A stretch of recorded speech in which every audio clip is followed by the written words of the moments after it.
Thank you very much for everyone for coming despite it. Well, I don't know what kind of hijinks people got up to after Robin took them off to the temple. I'm sure that was the beginning of a very seedy evening for many. So very nice to see everyone this morning.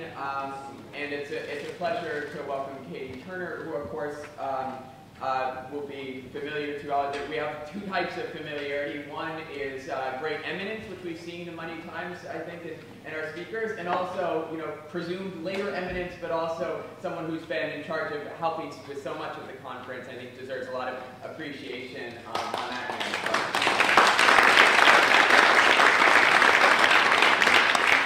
And she'll be delivering a paper called "The Shoe as the Sign: Costuming Brian and Dressing the First Century." Good morning. Today I'm going to be discussing three main points. The role of costume in period dramas, of which biblical epics are a subset, Jewish clothing of the first century, and what Brian can teach us about presenting the first century in costume. Costume, hair, and decor as the, quote, symbolic carriers of period detail. They provide the film with verisimilitude, and they make the past seem tangible. However, Cook continues, they are also notoriously slippery and anachronistic. This is usually because costume recreates historical dress and represents contemporary fashions.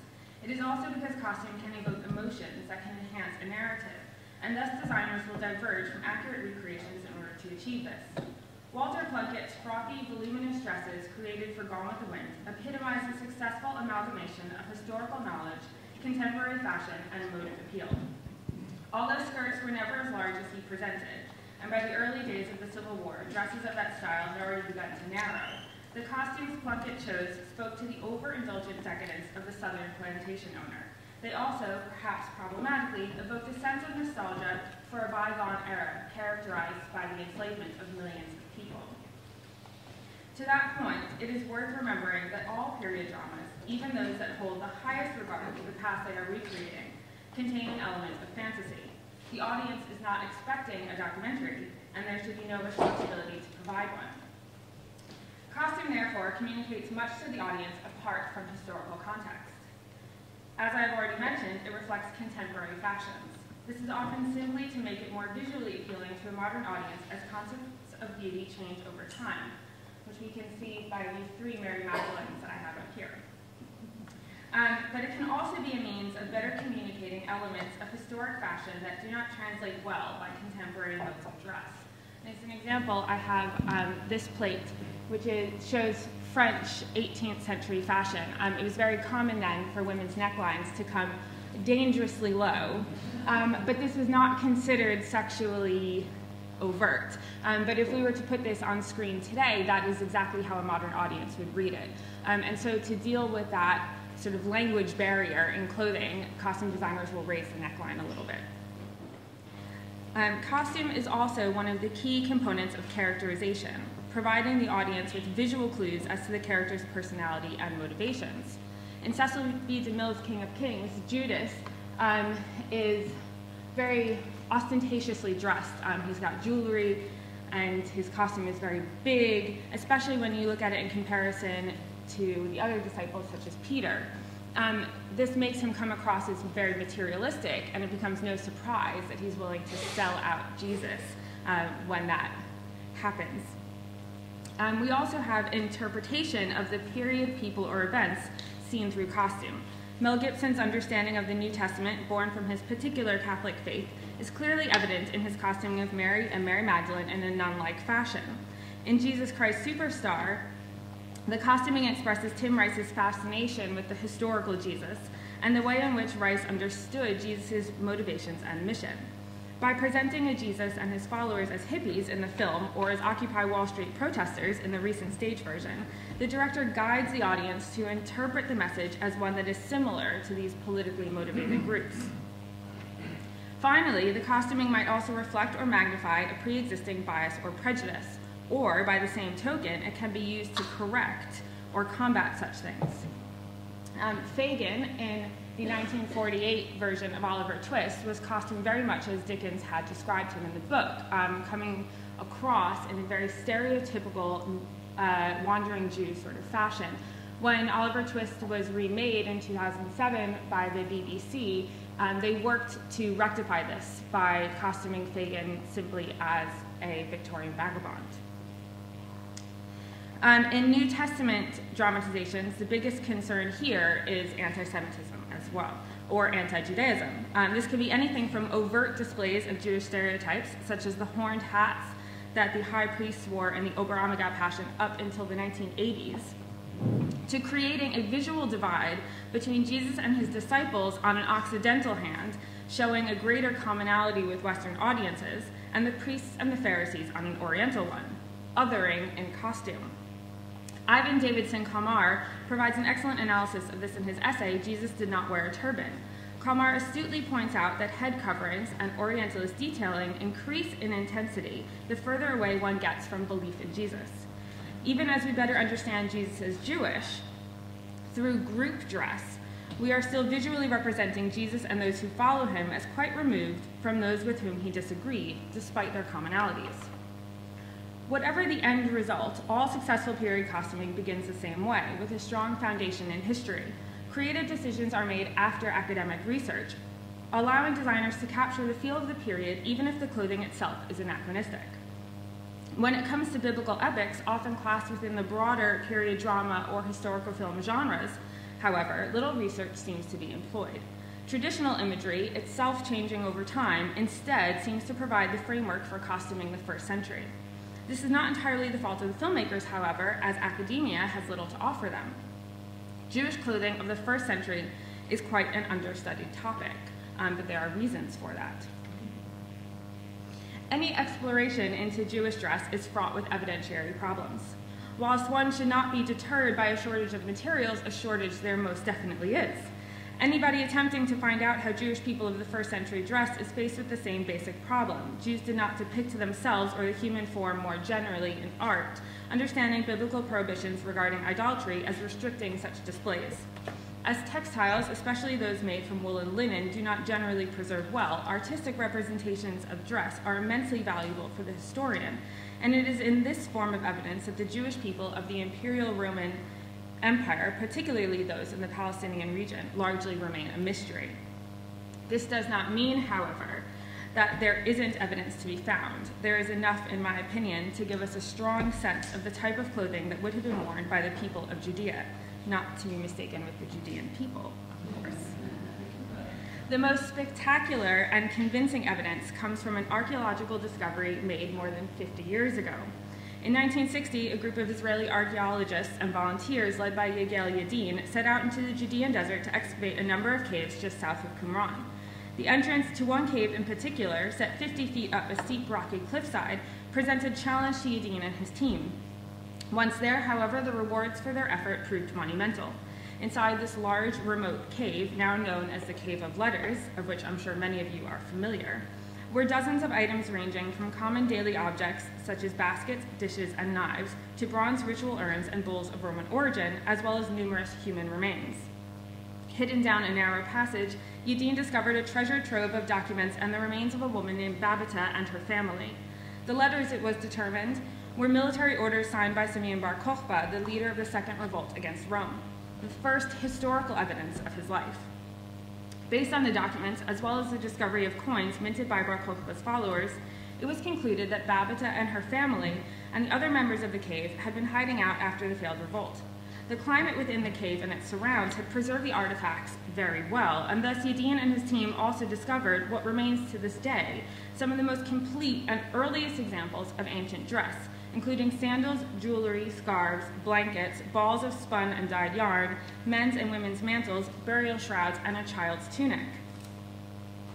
There are a number of important points to note about the material remains from the Cave of Letters. The first is that the manufacture has been dated to between 120 and 135 CE, putting it very close indeed to the New Testament narrative and giving us really good evidence for first century dress. The clothing and accessories were found among a woman of the upper class, and thus likely represent the fashion of the wealthier members of Judea. This is further confirmed by the types of dyes that were used on some of the materials, as they were particularly expensive in the first century. The tunics did not descend to the ankles, as we usually see in costumes, but instead would have fallen somewhere just below the knees in keeping with first century Greco-Roman fashion. All of the tunics have clavi, which are vertical stripes that descend from the shoulders down to the hem of the garment. A characteristic feature of a Roman tunic or a Hellenistic chiton, designating social rank. Based on the ages of the persons found in the cave, Levine determined that children wore tunics with narrow clavi, and while adults had tunics with varying widths, indicating that the Jewish residents of this cave similarly followed the Roman fashion to use clavi to designate rank. So you can see two examples of the tunics with the clavi here.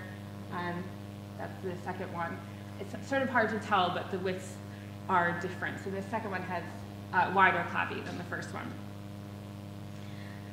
This adornment allows the tunics also to be compared with tunics of the Roman East, descriptions that we have in Talmudic sources, Egyptian funerary art, and the mural paintings in the 3rd century Dura Europos synagogue, one of the rare instances of Jewish artwork depicting the human form. And I have just an example here of Moses from Dura Europos, and you can see the clavi on his tunic, and another one of an Egyptian mummy portrait with similar clavi. The mantles found are also Greco-Roman in style, and similarly to the tunics, match the style of those painted in the murals at Dura, Egyptian funerary art, and early Christian mosaics. Mantles would have been a large rectangular piece of garment that you would wrap around yourself on top of your tunic, and they should not be confused with a toga, which was semicircular and only worn by citizens of Rome. And here we can see the distinctive designs on the mantles. We have gamma-shaped patterns and notched bands. And you can see in this mural from Dura the notched bands on the base of all of the mantles. All of the textiles and the balls of yarn adhere to 2 laws of Jewish dress as set forth in Deuteronomy 22:11 through 12, sha'at, nets, and tzitzit. None of the fabrics are of a mixed fiber, and tzitzit were found on the men's mantles, though not on those used for burying bodies. All of the finds conform almost entirely, with the minor differences due simply to those 2 religious prescriptions, in shape, color, design, and manufacturing to wider Greco-Roman fashion, especially that of the eastern region of the Roman Empire. Because of this, as well as the quantity and quality of the finds, it is easy to see why Levine felt that the textiles discovered in the Cave of Letters could shed new light on the shapes and form of clothing and other textiles in the Roman period in general, not simply on Jewish dress. In addition to the textile remains found in the Cave of Letters, other archaeological digs, of which I've listed a number up on the screen, have uncovered hundreds of textile fragments, remnants of footwear, and items of jewelry. These remains can indicate fabric choice, color, and types of dyes used, weaving styles employed, religious regulatory adherence, and the influence of surrounding cultures, especially when fragments allow for a general reconstruction of the shape of the garment.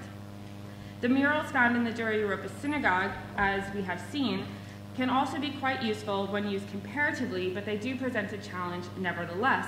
The synagogue's easterly location in modern-day Syria and the fact that the city was not made part of the Roman Empire until 164 CE both mean that the residents would not have experienced the same cultural influence from the West as Judea. This and the later dating of the murals must be taken into account when looking to the Dura illustrations in order to better understand the clothing of the New Testament narrative. Apart from the archaeological finds, there are also literary references to clothing and appearance that can be looked at. Those found in biblical texts tend to be regulatory in nature, focusing on issues of appearance or brief mentions within an unrelated discussion that can indicate minor details such as the type of garment or color. In addition, there are a number of prescriptive passages found in the Hebrew Bible that describe either a particular garment, such as the sacral vestments worn by the high priest Aaron and his sons, or distinctive elements of Jewish dress applicable to many garments, such as the sha'at, nets, and tzitzit. Taken in total, biblical references are minimal. Rabbinic discussions of dress found within the Talmud provide our greatest collective resource. This is just a small selection and also a couple Greco-Roman writings. Though these discussions rarely, if ever, describe what the clothing looked like, they do, similarly to the biblical text, but in greater depth and quantity, give us the names of the items worn, some information about how one was to make or wear a particular garment, and how religious laws pertaining to clothes or affecting clothing should be adhered to. Lucille Russin provides a good comparative analysis between the evidence of the Mishnah, the Cave of Letters remains, and the murals at Dura. And in doing so, she concludes that there was nothing distinctive about Greco-Roman, about Jewish dress, that they fit entirely within to wider Greco-Roman fashion.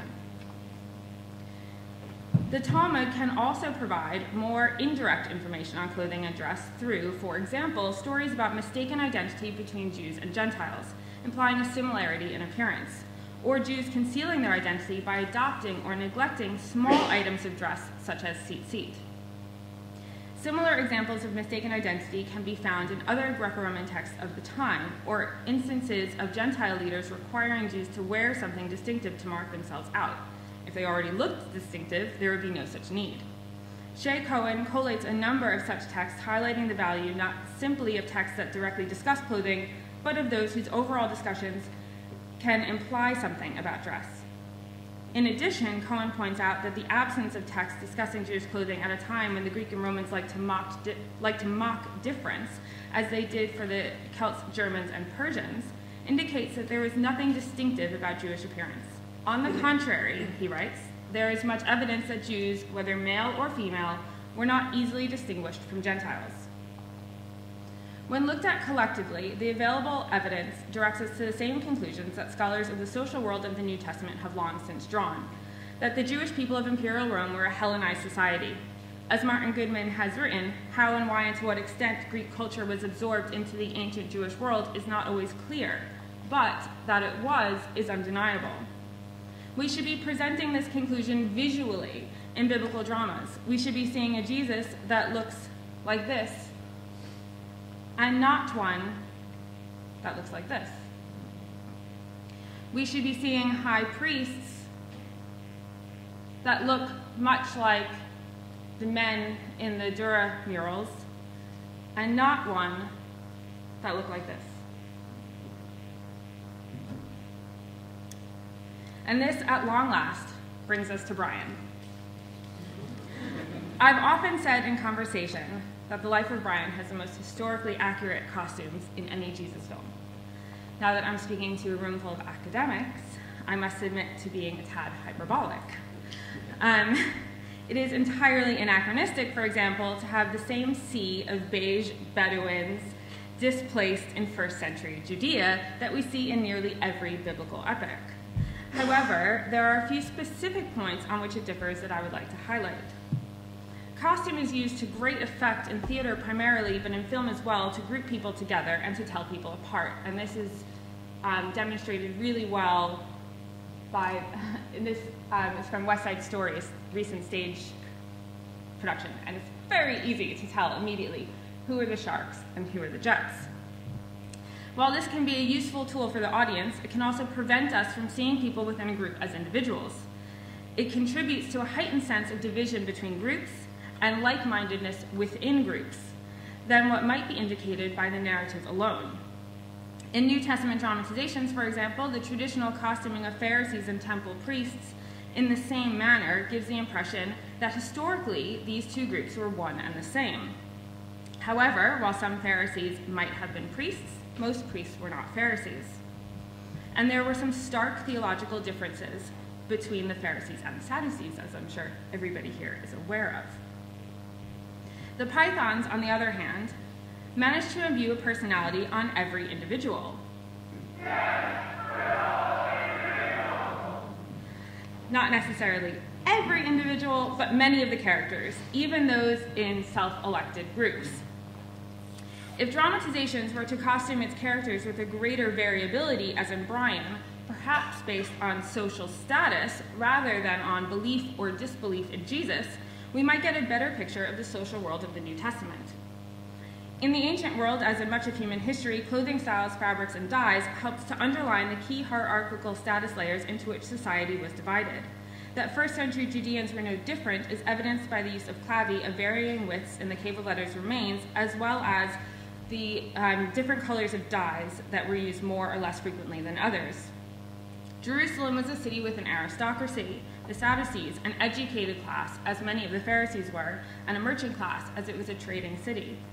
In the Sermon on the Mount seen in Brian, one does not need to hear the characters' accents to know that we are looking at people from different social classes. Apart from Ben-Hur, this is the only New Testament film I can think of that alludes to the existence of a differentiated social hierarchy. Not only does the Jerusalem of the Monty Python universe have social classes, but it is a world clearly touched by the Greek and Roman empires. Many of the characters wear knee-length tunics appropriate to the time.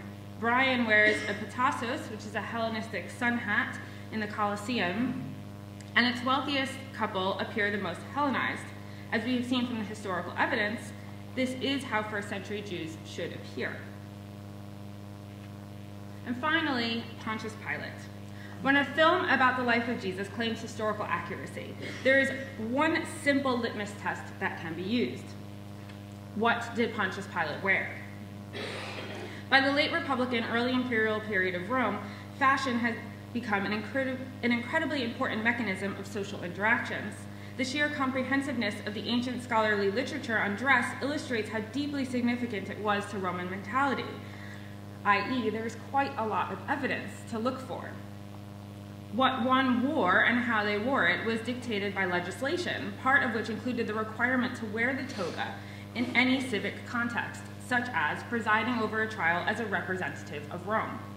If Monty Python could get this right, so should Mel Gibson, so should the History Channel, and so should the BBC. So does it matter if anachronistic costuming taints the audience's knowledge or understanding of a particular period? As I am currently speaking to a room filled with historians, I would imagine that the broad sentiment is one that asserts the importance of an accurate public awareness of the past for various reasons. As to whether the responsibility for educating the public falls even in part on the film industry, I would also imagine would be much more open to debate. When it comes to biblical epics, are audience expectations the same? Do they watch The Passion of the Christ with the same mindset as Gone with the Wind? I would think probably not. For many people, they are not simply seeing the past on screen for the purpose of entertainment, they are seeing a representation of a deeply held truth. Does this then change the film industry's level of responsibility? Again, a question open for debate. In my doctoral thesis, I argue for responsibility on the part of the film industry, though the degree depends on what it is they are presenting and what message is coming across. I would not argue for, and I think no one should ever expect, a true facsimile of the clothing of the first century or any period on screen. However, I think it is important that the costume accurately, or as accurately as possible, represents the historical context. The sense of the past, the feeling of the time should be accurate, even if the clothing itself is not. This is what Life of Brian did so well. Even though there were many inaccuracies in the costuming, visually, the film presented a Jerusalem that was hot, crowded, lively, colorful in some of its clothing and its people, cosmopolitan, and culturally influenced by having been part of both the Greek and Roman empires. And I'd like to finish with a quote from the actor in costume. It isn't simply the story that has an impact on wider social myths. It is also how it is embodied, made alive, and available to the audience through acting and costume that makes it possible for performance to reinforce or transgress the status quo. Thank you.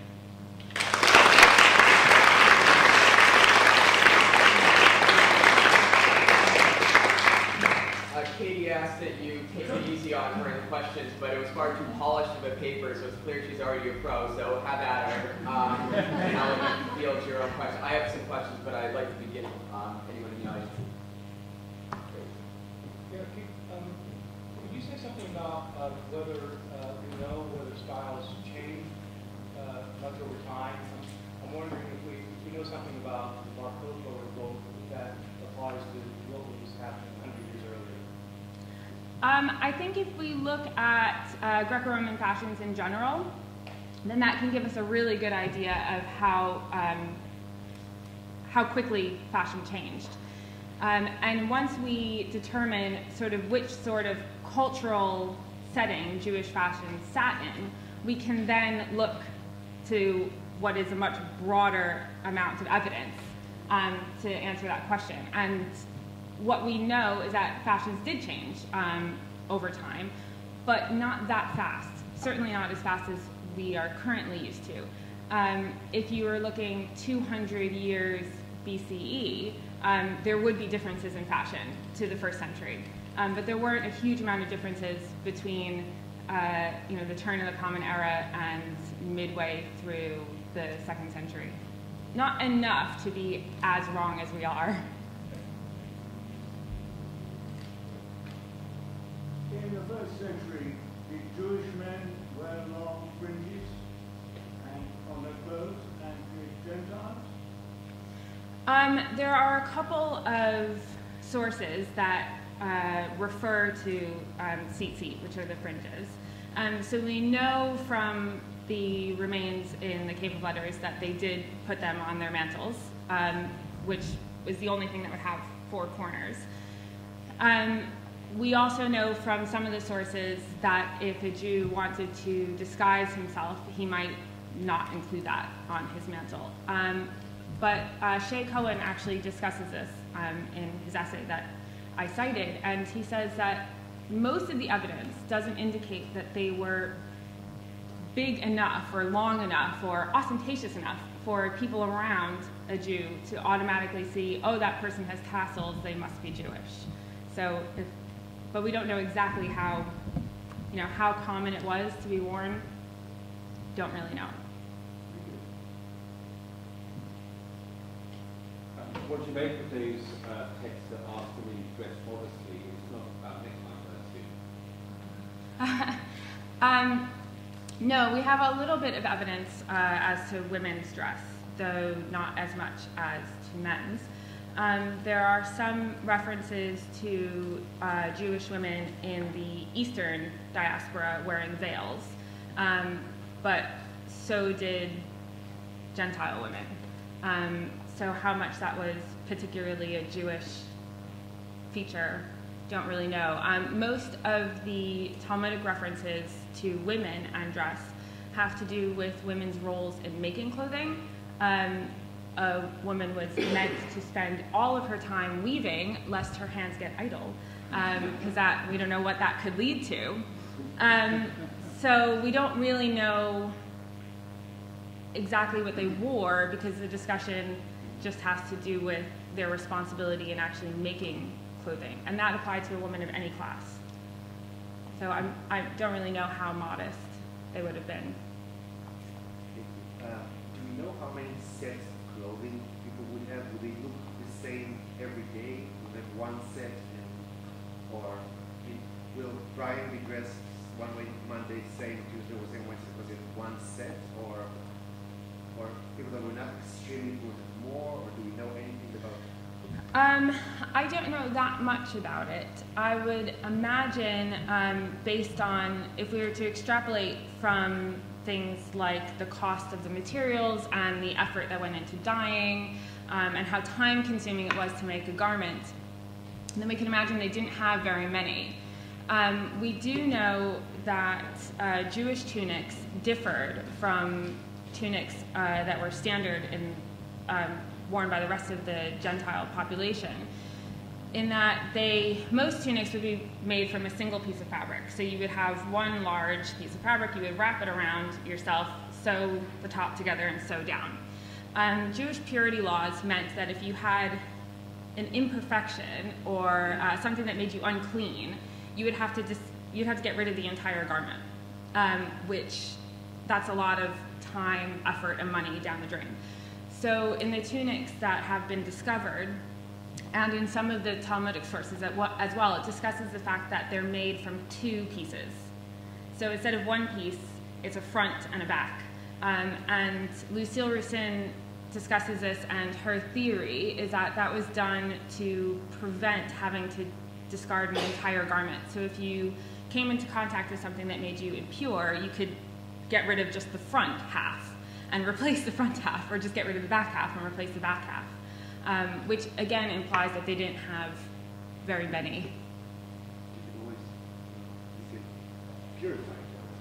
You can always purify. Well, you can purify yourself again, but not your garment. You had to discard it. Maybe one should be asked to There's a question about the evidentiary problems, and in particular using the Babylonian Talmud, which is perhaps 500 years later written in Iraq, as evidence for anything, even the Bar Kokhba period or sort of the first century. So is that, and we certainly do know rabbis in Babylon kind of wrote themselves into the text. Yeah. So how much of an evidentiary problem is using that as a way of discovering?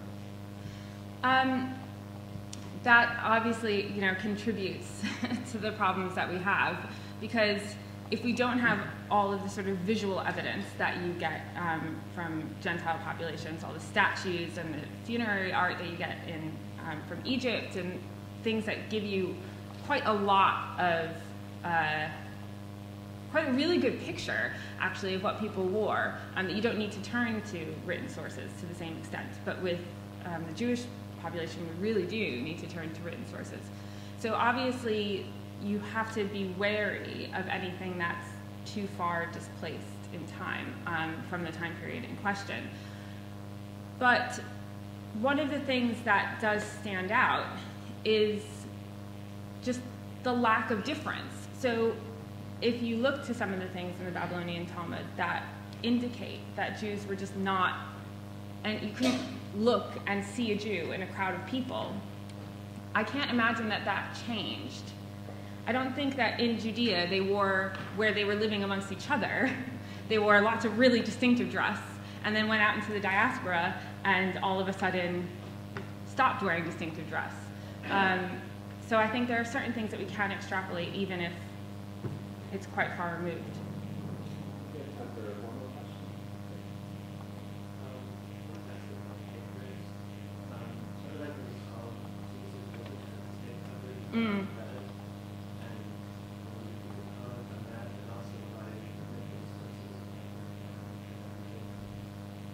I have looked into this a little bit, and it's a difficult one, the head covering.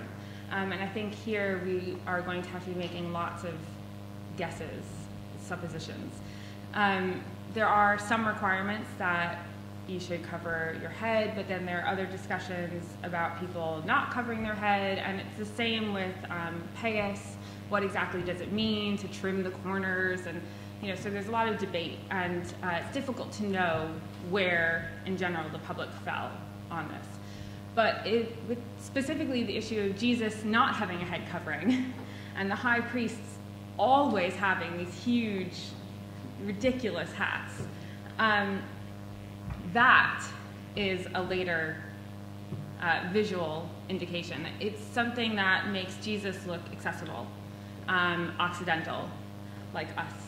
He's tall, he's not as dark, and if he does cover his head, it's usually very loosely with a little bit of his cloak just up on his head, and then it comes down again. And you'll notice that the further away you move, it's like there's a sliding scale of head coverings. So his disciples might cover their head a little bit. And then you get the crowd, and they tend to wear, the tea towel. And then you get to the high priests, and they have these huge hats. One of the other things that's really problematic about the way we dress the high priests is that their costumes tend to be based on what the high priest Aaron was supposed to wear, as described in the Old Testament. But it also says that the high priest is not allowed to leave the sacred space in his sacral vestments. So yes, there might have been a turban that he was supposed to wear with his sacral vestments, but it's indicated in numerous different locations that he has to stay in the inner sanctum, and as soon as he comes out, he needs to be dressed in regular clothing again. To present the high priest, to present Caiaphas in these films in sacral vestments as he's trying Jesus is like presenting the Archbishop of Canterbury going to Sainsbury's, as Joan likes to say, in his full thing. It's just incorrect. I think we should probably call it well. I have one thing just to, and maybe we can talk about this a little bit over break, but it's interesting that you see, there's such a manifest problems of when it comes to historical inaccuracy, but I also wonder where actually there might be issues that arise from becoming too seemingly historically accurate, that you can present this sort of facade of facticity and create this kind of aura of authenticity, much as sort of Mel Gibson problematically played on. Yeah, that's one of my biggest bugbears, actually, and one of the reasons that I'm really interested in this is not because we're doing it wrong, but because people are professing accuracy while they're doing it wrong and neglecting the fact that the visual is such an enormous component of what it is to be accurate. So, there was a lot of, with the Bible miniseries that was on the History Channel, there was a lot said about how much research went into it and how accurate it was, and in terms of the script, that was evident. But the costumes were just wrong. So you can't, on one hand, be professing accuracy, and then on the other hand, be doing something so incorrect. Now, if you're not professing accuracy, if you put your hands up and say creative interpretation, creative license, then by all means do whatever you want. So I think that's where the divide is. Well, I think there's obviously a surprisingly shocking amount to talk about that comes out of just a seemingly very specific examination of clothing. So thank you for a terrific paper.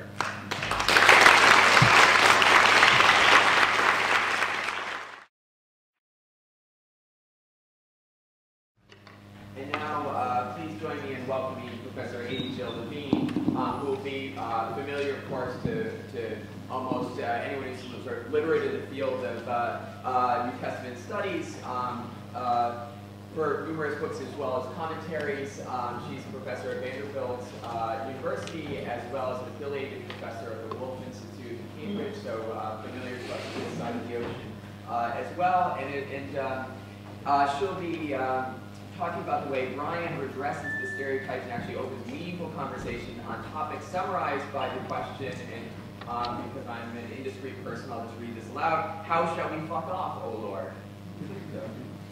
Thank you. For Sunday morning. Thanks to Joan. Thanks also to Katie for that really interesting paper. At World Youth Day in Sydney a number of years ago, the Sanhedrin looked like the chorus to Aida, and Simon of Cyrene wore kangaroo skin. So one can indigenize this and make the story available for everyone as well. I want to come back to your paper later because it's really rich. We've already seen pictures of a vagina and a phallus. I can do better than that, but I won't. And I do find words more compelling than images, so you'll just have to listen to me. If you're sleepy, feel free to close your eyes. The pythons have not been known as poster children for feminist causes, or more broadly, sensitivity on the fronts or rears of gender and sexuality. Why cast women when men in drag are willing and available? Why worry about a joke about rape, even if at first, when the character who experienced it is a man in a dress? And why worry about homophobia when one can count on a sizable percentage of the audience finding the stereotypes funny? As Susan Ehrenstein put it in an article on campy gender and queer performance in Python, so folks have looked at this material academically, quote, the Python's desire to question conventions of narrative history and authority does not seem to extend to the conventions of gender and heteronormativity. Frankly, the Pythons are an old boy network. They will always be so, and there's no reason to belabor the point.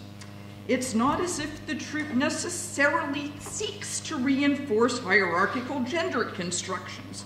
In a review of the Holy Grail, one commentator noted that the Pythons, quote, use Arthurian legend to speak to the absurdity, that's in italics, absurdity, of patriarchy and its reverberations in the 20th century. Marcia Landy views flying circus episodes as displaying a steady erosion of dominant forms of sexuality, and Carl Dyke, and I'm not going to play with his name, claims that Brian is a counter-hegemonic gesture on various fronts. But generally, this counter-hegemony and deconstruction in the Python world works for men only. For much of Pythonian cosmology, stereotypes of femininity are reinforced rather than undermined. And what happens is, in the secondary sources, the stereotypes are reinforced rather than challenged. back to Carl Dike. He claims, from a feminist standpoint, for example, Life of Brian is frustratingly uncritical in that its characterizations of women are few, flat, which Judith actually is, and stereotyped, and that the Pythons sympathetically portray women in, quote, the limited roles and opportunities available to them in biblical times. The problem here is Dike gets the Bible wrong by limiting women's roles and opportunities and then presuming that the Pythons conform to those limitations. To the contrary, Monty Python's Life of Brian actually more or less gets it right by showing women in public not showing much shame, functioning like normal people rather than oppressed, depressed, suppressed, and repressed Jews. Good for Python. What Monty Python also does is helpfully open the conversation on what constituted masculinity in antiquity and what codes viewers pick up today, raise questions of sexual practice such as with whom, fellow Jews, Romans, anyone in the neighborhood, oneself, when and where. And while a fully queer analysis of the film is impossible in the context of this paper, Brian, better than any other Jesus movie, gives informed viewers a gay protagonist whose one night with a woman was his last. Now, I have at this point noted my feminist sensibilities, used a fair amount of jargon, and showed that I could do research. So let's move on to the movie itself. Our test cases include Mrs. Cohen, also known as the Virgin Mandy, Beards, Loretta, Judith, and the Cross. And we start with the Nativity, if we can use that term for Brian. The Nativity begins with Mrs. Cohen, who is frankly more aware of what's going on than most of the other characters in the neighborhood, asking the Magi one of the few actually intelligent questions in the movie. She says, "What are you doing creeping under a couch at 2 o'clock in the morning?"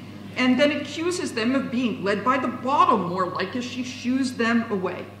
Her practicality helps us see, upon turning to the Gospels, just how bizarre Matthew's depiction of the Magi actually is. The Magi, in turn, I think, should get credit for asking one of the stupidest questions in the Gospels.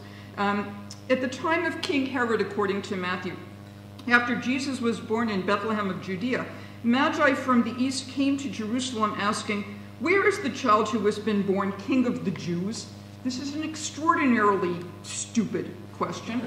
Herod is a paranoid megalomaniac, especially identified by the evangelist as King of the Jews. To ask where the king is not the sharpest move in the Middle East. Thus, to call the Magi wise men, and that designation, I believe, begins with the Venerable Bede, is a misreading of Matthew, who has little fondness for the wise and the intelligent. Matthew 11:25.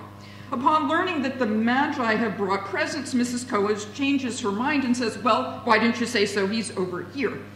Richard Stern, Clayton Jefford, and Garrick DeBona see her reaction as, quote, "a look at greed in the suburbs." I didn't really think the setting was suburban. "And so a critique of British society." On the other hand, Mrs. Cohen could be seen as just being practical. You have a bunch of wandering sots at 2 o'clock in the morning with gold, frankincense, and myrrh. If they're not dangerous, invite them in. For other viewers, she might be coded as Jewish in her attention to possible sources of income, although strangely I've not found that stereotype flagged in the literature. The nativity scene not only sets up Mrs. Cohen's practicality, it begins the helpful correction to the standard tropes about biblical women and Second Temple Jews. Contrary to the view that women in Jesus' environment were repressed and kept indoors by Jewish society and only liberated by Jesus, Mrs. Cohen shows an alternative view. For example, she owns her own home, or she at least squats where she wants, as do, for example, Martha, Mary, the mother of John Mark, perhaps Lydia, who could be Jewish. Mrs. Cohen has access to her own funds, as do Mary Magdalene, Joanna, Susanna, the hemorrhaging woman, the woman who anoints Jesus, whichever one you use, the women who anticipate anointing his corpse, etc. She has no problem speaking to strange men, and she feels no cultural pressure to withdraw in their presence. Nor does Mrs. Cohen appear to be shunned by anyone in her environments, despite both the obstetrical irregularities surrounding Brian's birth, as well as her present means of earning her daily drachma. No one is hurling stones at her for committing adultery, if that is in fact what she did. The circumstances of Brian's birth and where Mr. Cohen is both remain somewhat unclear. When Brian expresses his dislike of all things Roman, his mother offers the following clarification of the circumstances of his conception. And Brian says, "You mean you were raped?" And his mother responds, "Well, yes, at first." Brian says, "Well, who was it?" And his mother responds, "Naughtius Maximus was his name. Promised me the world, he did. I was to be taken to Rome, housed by the forum, slaves, asses, milk, as much gold as I could eat. And then he, having his way with me, boom, like a rat out of an aqueduct." The missing Mr. Cohen is, like Joseph in the Gospels, a marginal figure who disappears quickly after providing his son a name and an inheritance of sorts. At what point Mrs. Cohen actually married Mr. Cohen is, like the specific time Mary married Joseph, indeterminate. As for Brian's Roman father, here the connections to the gospel nativity stories are well known among academics who know what they know. Although claims that Jesus was a mamzer, bastard's not quite the right word, and therefore marginalized within his Nazareth neighborhood, psychologically damaged because of his demeaned status or in search of a father capital F figure, have somewhat abated in the academy. Discussings of the historicity of and reception history regarding claims of his virginal conception remain academic staples. As others have noted, the claim that Jesus was the child of a Roman soldier was already floated by Celsus in the 2nd century, and we can find the same in rabbinic literature. More a matter of debate for the movie is Mrs. Cohen's influence over her son's career choice. According to Lloyd Bow, Brian joins the Jewish liberation movement merely to get away from his oppressive Jewish mother. First of all, it's not true, and second of all, I take offense at the very suggestion. God. Conversely, Stern et al. Insists Brian desires to be a good Jewish patriot and to resist Roman domination in an active way. And to this end, he joins a local zealot group. And these two different distinctions regarding motivation show what happens when audiences impose their own stereotypes on the movie and see things that the movie doesn't tell us. Stern et al., the politic explanation, have the better claim. The scene ends with Brian leaving and Mrs. Cohen muttering, sex, sex, sex, that's all they think about. Well, how are you then, officer? For this mum, the Romans are motivated by sex. And she has the upper hand in taking advantage of that motivation. She has managed to master the Romans. She provides them a service that they want. She takes their money for it. She has knowledge that they lack. She may, as far as we can tell, even enjoy the process. She does not appear to be lying back and thinking of England. Mrs. Cohen does what she must in order to survive. That is what women do. But good for her. She shows no sense of shame or wallowing in sin, and thus for academics, she brings up the whole honor-shame construct, and perhaps suggests it's overplayed. Following Brian's interlude with Judith, we turn to the scene in which the naked Brian opens his window. Below is a crowd of his followers who hail him as Messiah. Mrs. Cohen responds to their accolades with perhaps her most famous line, at least the one most quoted on the internet, and here, he's not the Messiah, he's a very naughty boy.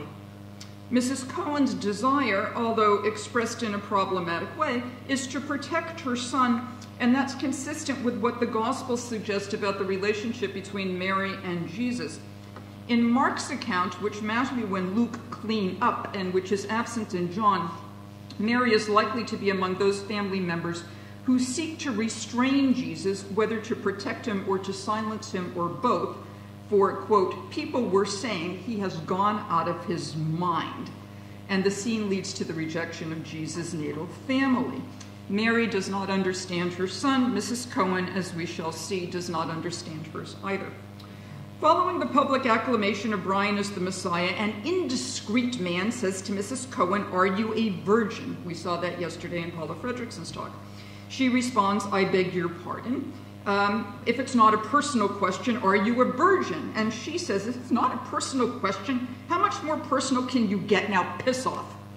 Now, we can talk about the tradition of the virginal conception and whether Mary was a virgin prepartum, in partu, and postpartum. and that's what we do in Intro New Testament courses. What we really do is look at the side following that in terms of tradition history. We can trace out the arguments against virginal conception. The one thing that I've never seen cited in an academic paper, and I intend to redress that gap at the moment, is the standard Jewish joke that responds to whether the question Mary was a virgin or not. The answer is yes, because Mary was a Jewish woman. Her son thought that she was a virgin, and she thought that he was God. I can say that as a Jew. Most of you probably can't. In her final scene, Mrs. Cohen becomes the stereotypical Jewish mother. Mrs. Cohen says to Brian, who is dying on the cross, "So there you are. I might have known you would end up like this. Just think of all the love and affection I've wasted on you. Well, if that's how you treat your poor old mother in the autumn of her life, all I can say is go ahead, be crucified. See if I care. I might have known." And Brian says, "But Mom, and Mrs. Cohen responds, like all young people nowadays, I don't know what the world is coming to. Impossible demands, guilt inducement, choking off responses, universal indictment, and personal suffering. Jewish mother stereotypes are all in place. But that's also a problem, because there's no subversion of them. There's simply reinforcement. Ultimately, Mrs. Cohen is, I think, not a Jew, but a Brit. Granted, these are not mutually exclusive categories. Philip Davies, because I said I would quote him, sees in her something quintessentially British, quote, the midwinter transvestite pantomime figure who functions as a parody of the Virgin Mary. Thus, her off-camera definition as the Virgin Mandy is well taken. The designation not only confirms the Marian connection, Virgin Mandy, it moves her from the decidedly Jewish Mrs. Cohen to the somewhat waspish Mandy. If she had been a Jew, her name would have been Mindy, as well as the masculine via the name Amanda, which could be, as Joan Taylor suggested, dealing with questions of love. I simply thought it was a man, duh. Mrs. Cohen's response to Brian about whether she was raped and the question of her postpartum virginity shows the complexity of women's sexual identity and experience. Her protecting of Brian and then her reaction to Brian's death shows the complexity of the maternal role. Whether intentional or not, Life of Brian raises such questions as, how is messianism related to female sexual activity? What is the import of the unpenetrated body? What constitutes rape, and who has the authority to name the act as such? Of what import is paternity? When is sexual shame, if ever, appropriate? Where do women's loyalties lie? Her parents, her sexual partners, her children, or herself? Is anything stable in her identity, and is it desirable that anything should be? Which brings us to beards. Who knew? The Pythons, in their send-up of women in beards rather than of beards, we'll get to that when we get to Judith, offers opportunity for discussion of a major masculine signifier in the biblical period, and perhaps the major signifier in both the second sophistic and rabbinic literature of maleness. Although Charles Berg's psychoanalytic analogy of beards to pubic hair, and so of shaving to castration, I look around to see to whom this might be applicable, has been rejected by other analysts and anthropologists alike, the connection of facial hair with masculinity remains a cross-cultural trope. In other words, beards are diacritical. They are marks of difference for gender, for class, for signifying what is present, and with shaving what is absent. For ancient Israel, facial hair signified manhood, indeed masculine honor, and to be shaved was to be feminized. So 2 Samuel chapter 10, Hanun sees David's envoys, shaved off half the beard of each, cut their garments in the middle at the hips, and sent them away. And when David was told he sent to meet them, the men were greatly ashamed, and the king said, remain here in Jericho until your beards have grown, and then return. According to Maud Gleason, hairiness in general, and especially the beard, was a cultural signal to the Romans that would announce from afar, I am a man. The symbol was, however, unstable. In his second satire, Juvenal comments, men's faces are not to be trusted. So also Marshall's epigrams speak of the ascetic bearded philosopher who turns out to be a pathetic phallic pathic. I shall repeat that just because it's good. Pathetic phallic pathic. With beards across the centuries, what you see is not necessarily what you get. For parts of rabbinic literature, and here I'm looking at Shabbat 152a, the glory of a man's face is his beard, but as the mantra goes, rabbinic literature is prescriptive rather than descriptive. Iconic remains suggest that under Greek and more so under Roman influence, first-century Jews, especially those assimilated to Roman cultural values, shaved as did their Gentile neighbors, and that point comports with what Katie has already told us. Beards came back into fashion under Hadrian, that is, at the time of the Bar Kokhba revolt. Rabbinic texts note that rabbis who do not have beards created questions of gender identity, given that the beard was the symbol of masculine performance. In Bava Metzia 8.4, Reish Lakish mistakes Rabbi Yochanan for a woman because Yochanan is beardless. The image of the beard as a male signifier appears in patristic literature as well. For example, Clement of Alexandria and the Pedagogue describes Adam and so male destiny as follows. God deemed it right that he should excel and dispersed hair over a man's body. Whatever smoothness and softness was left in him, he abstracted from his side when he formed the woman Eve. Raises questions about when we see Jesus, bearded or not, wispy or full. For Life of Brian, the beard is both the preeminent sign of maleness and a recognition that the sign is not always in concert with the assumed signified. Of all the members of the People's Front of Judea, only Brian has a beard. It's wispy, but it's there. But he violates certain masculine codes, particularly on the cross. The poor fellow who was stoned for uttering the name of God in exclamation over a good piece of halibut is not bearded, although the women who seek to stone him are. Good for Python, they've achieved a semiotic realization of the instability of gender roles. But as long as we're on the stoning, when Mr. Cleese was here 2 nights ago, and again last night, he repeated the idea of stoning as, well, that's what they did back then, the question of historicity. In an interview in the TV Guide, which I've always wanted to put in a footnote, in 2011, Mr. Cleese noted some fussing by Jewish groups. He lists Orthodox, Conservative, and Reform, and notes that he can never figure out which one's which. It should actually be fairly obvious. And adds that 2 of the 3 protested for the stoning scene, both for the use of the prayer shawl in the scene. Well, good, give him your paper and he can do a new cut. And also because of the stoning. Here's what he said. They were upset about the stoning, but I don't see how they could be because it happened. Stoning is a documented practice, so they probably should have been upset about the fact that their ancestors stoned people rather than the fact that we showed a silly stoning on screen. But maybe not. Stoning for lynching, sure. People still do that today. But stoning in early Judaism as part of a formal judiciary procedure, we have no evidence thereof. The story of the woman taken in adultery in John 8 is a test case. If Jesus says, yes, stone her, then they would have said, you're a barbarian. And if he would have said, don't stone her, they would have said, you've gone against the law. All those images we have of the people wandering away, dropping their stones, that's not from the Gospel of John. That's from Hollywood. The stoning of Stephen is a lynch mob, and it probably never happened because we've got no early evidence for Stephen in patristic sources. So what do we have in the stoning scene? A reinforcing of the idea of Jewish violence and misogyny, and people buy it. In other words, the stereotype is not subverted. Finally, to be appreciated, because there is much to appreciate in the movie, is Brian's critique of patriarchal religion, which is based substantially on an ancient and often arcane text to which the public does not have full access and which has then become naturalized. That's how religious oppression functions. This is where Python becomes Paolo Freire, the pedagogue of the oppressed. Mrs. Cohen says, I hate wearing these beards.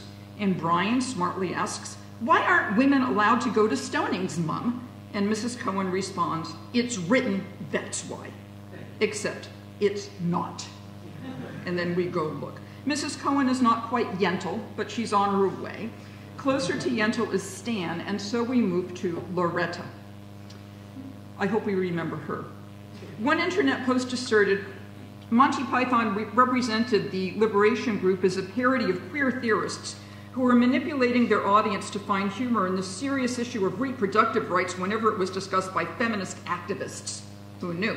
The same post concluded, the particular scene where Stan admits that he desires to be a woman empowers the idea of heteronormativity.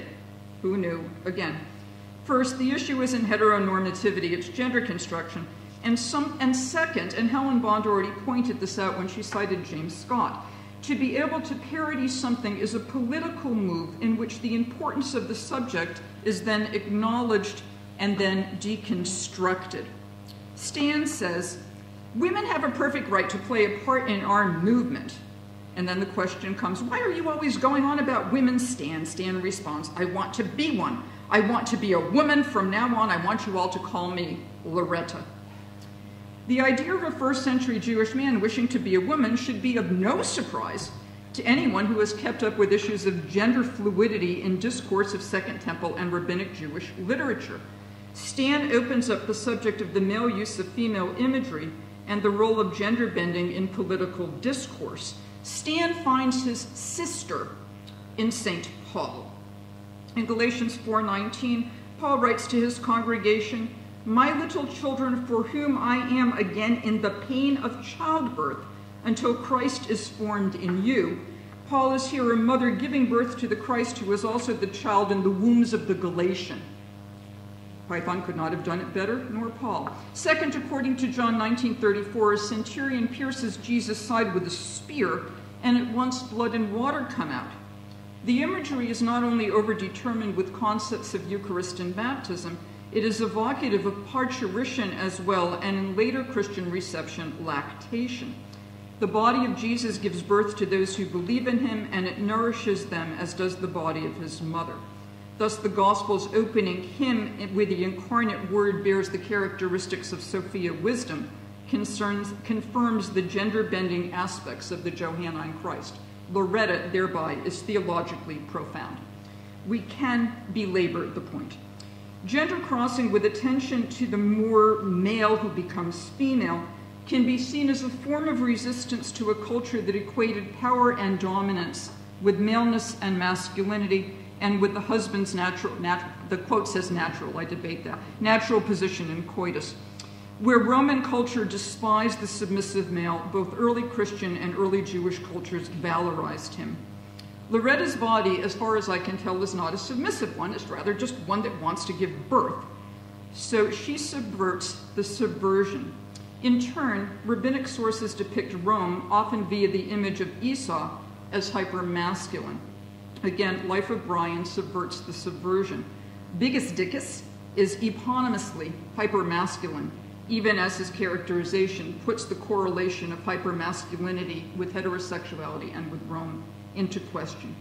Before we leave Loretta, a brief note on biological configuration. The matter of where the fetus gestates is also an issue, at least in rabbinic Judaism. Stan says to Reg, don't you oppress me, and Reg responds, I'm not oppressing you, Stan. You haven't got a womb. Where's the fetus going to gestate? You gonna keep it in a box? The same expression appears in the Babylonian Talmud, Nidав 44b, in a discussion of the fetus of a mother who has died. Were the mother to die in labor, it is permitted to cut her open even on the Sabbath day and remove the fetus, quote, because it is like a child trapped in a box. Who knew, again, the Pythons know rabbinic literature? And so we come quickly to Judith. In Lloyd Baugh's inimitable prose, Judith, whom he does not identify by name, quote, is a radical chic feminist ideologue terrorist whose political passion under the unlikely fatal attraction of Brian is converted to one night of passion of another kind. But I think Bao got his women confused because he introduces his radical chic feminist by describing Judith as the leader of the group with the gourd. She is not. Apparently, for some critics, all women look alike. Judith is brunette and flat. The woman with the gourd is blonde, and I believe, and those of you who know Python better than I do, I believe she's Carol Cleveland, yeah? Who is the frequent go-to girl, that's the right term, in many Python productions. Back to Judith. Sue Jones Davies, who played Judith, is quoted as saying, they wanted an actress who looked a bit Middle Eastern. Sue is from Wales. She continues, the members of Monty Python were all of a particular ilk. It was a public school male white middle class club. I don't think they have ever written with women in mind. There are some weird things going on in the male psyche. Judith, wise woman. And whereas the wise woman is a staple in Jewish literature, she is less so a staple in the Monty Python world unless she's part of a triptych, where women who have anything to say are actually usually men in drag. That is why of all the main characters in the movie, Judith is, along with Brian, the least funny. In discussing Loretta's concern, she's actually the only one who opts for the practical language of compromise. As she says, I've got an idea. Suppose you agree that he can't actually have babies, not having a womb, which is nobody's fault, not even the Romans, but that he can have the right to have babies, and the response is, good idea, Judith. Good idea, indeed. She has managed to call attention to the pseudo-universality and gender neutrality of the term man in the phrase rights of man, even as she recognizes the disjunct between ideals and the practical. Adele Reinhardt suggests that Judith shares with Judas the role of betrayer. This may be, as Adele puts it, in a literal sense, Judith betrays Brian to the Romans, but she does so inadvertently. Judith simply fails to intervene when Brian is arrested mistakenly, her judgment clouded by her false view of him as an ardent revolutionary and now martyr. I'd like to add to that. Brian isn't Jesus, so there's no reason actually to assign Judith to the allegorical representation of Judas. We might look at her rather as the original Judith, fabulous woman, Jewish, with a sword. But she's also the girl needed to secure Brian's sexuality and indeed heterosexuality, and so provide the film with another note that Brian is neither Jesus nor gay.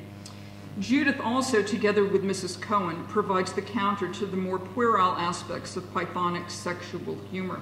Judith is not focused on the sexual, she's focused on the practical. Following their night of love, Judith says to Brian, "Brian, you were fantastic."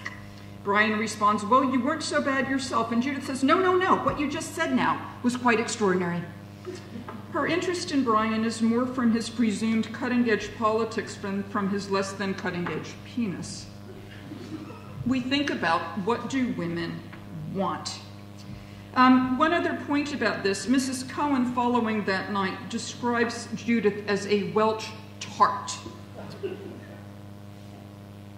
Our host yesterday talked about how Jesus hung out with prostitutes. That's another question where the Bible is unclear.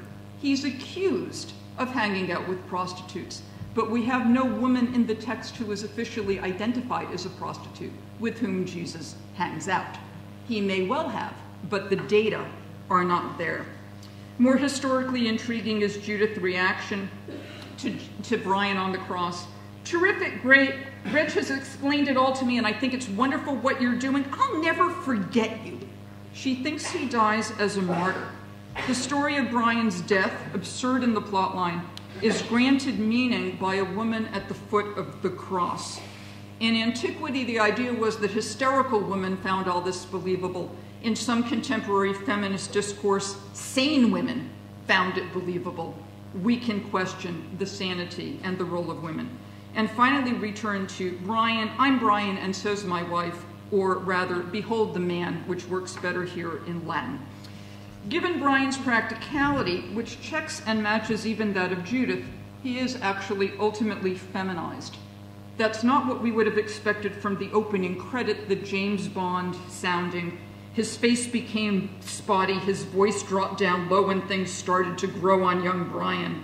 And so he was certainly no girl named Brian, not a girl named Brian, and he started to shave.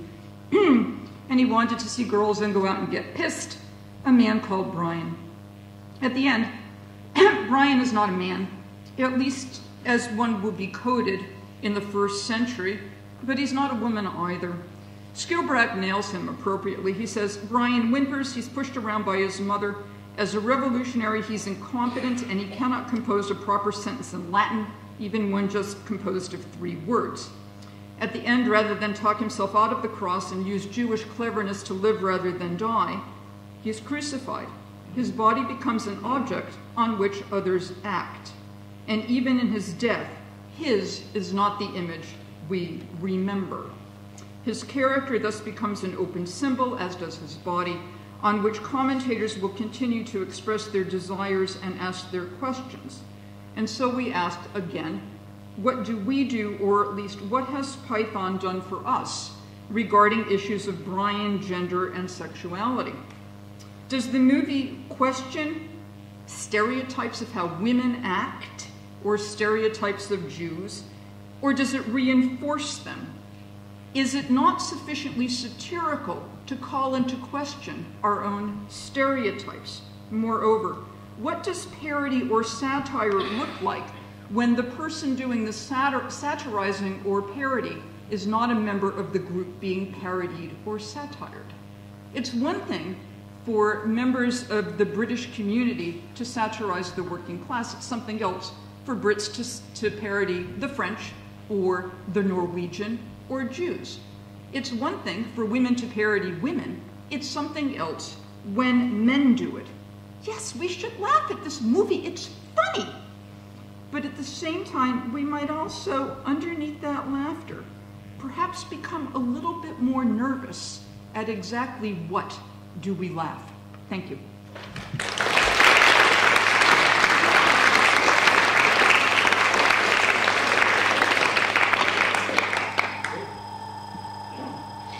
I'm just going to assume that's typical King's insanity and go on. Has the hour come? That's better. I've actually been in this room, of course, multiple apocalypses. So, questions? Sure, right here first. On the question of Sony's blasphemy, Yeah. I would say that they wouldn't have occurred in that case. Well, we don't have any evidence that they did. What we have is later rabbinic discussion about how you go about doing it after you figure out whether the person is actually blasphemed or not. And then there are a number of checks and balances. You have to say to the person, do you know what you were saying? Are you sure you want to say that? Are you really sure you want to say that? Can we get 2 witnesses? Whether they even had the authority to do or not is yet another question. So the idea that they were actually stoning people for blasphemy may be just as part of the rabbinic imagination as the idea that the rabbis are still participating in Second Temple sacrificial worship. I simply don't have any good evidence of it. The rabbis also do say that any Sanhedrin that votes for stoning is a death-dealing Sanhedrin, and they think it's weird and unacceptable. So it doesn't look like Second Temple Judaism is most of the United States, where we still do this sort of thing. Was the concept of Messiah seen as a very masculine, almost like a John Wayne type figure back in biblical discourse? I think more of so the question is right. Repeat the question. Was the concept of was the Messiah seen as masculine, like a John Wayne? John Wayne is the Messiah. I picture him more at standing at the foot of the cross and behold, the Son of God. We don't have descriptions of messianic sexuality. We do have some, and here's, for example, the Song of Solomon, Psalms of Solomon, written when Pompey comes in 63 BC. Where he's Davidic and he's a warrior, but he slays with a sword, and you can play with the sword as a phallic image, but the sword is the sword of his mouth rather than a bloody sword. We have that in the New Testament itself, the idea of the warrior on the right, the white horse in the book of Revelation, which is a little macho, but the dominant image, the heavenly marriage is between a slain lamb and a city. So not so much. A strong Jewish eschatological view was that in the Messianic age, the Olam Haba, the world to come, people are non-sexually active. We get in part that from Jesus in Matthew 18 about people who make themselves eunuchs for the sake of the kingdom of God, or the idea that in the resurrection, people are neither married nor given in marriage, and questions about what does that resurrected body look like. I think it's more like Barbie and Ken, so that there's no reason to engage in this sort of work. Part of some of the apocalyptic eschatological moves, and this is what we know cross-culturally, is that you can either have a move toward extreme practices of sexuality because all law goes out the window, and you can see parts of that in later Jewish messianic movements like Jacob Frank's, for example, And the other is you become increasingly ascetic because you prepare to move into that kingdom immediately. And that seems to be more the case in the first century to what the Dead Sea Scrolls seem to reflect. So it doesn't seem like much fun to me. You get to eat, but you don't get to have sex.